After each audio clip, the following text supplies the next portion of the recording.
મને યાદ છે નંદ મહોત્સવ થાય ને ત્યારે આપણે ત્યાં ઠાકોરજીના પ્રાગટ્યને આનંદ સ્વરૂપ માન્યું છે.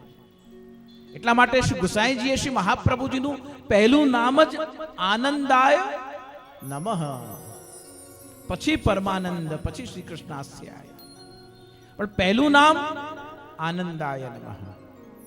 ઠાકોરજી પ્રગટે ત્યારે પણ આપણે સૌથી પહેલા શું કહીએ? નંદ ઘેર આનંદ ભયો. કૃષ્ણ, માધવ, મુરારી, ગોવિંદ નહીં થયા. નંદના ઘેર આજે તો સકલ ભૂમિનો સાર જે છે, સકલ સૃષ્ટિનો જે સાર છે, એ આનંદ સ્વરૂપ ધારણ કરીને આજે નંદ યશોદાના ઘરે પ્રગટ થયો છે.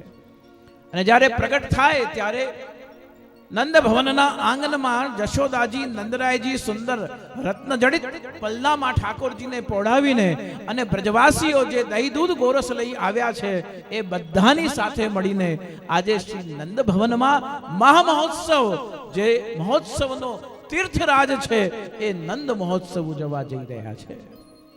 અને એ નંદ મહોત્સવ ઉજવે છે ત્યારે શું કહે છે? જ્યારે નંદ મહોત્સવમાં આપણે નાચીએ, અહીંયા હમણાં ગવાય નંદ ઘેરા નંદ ભયો જય કનૈયાલાલ કી.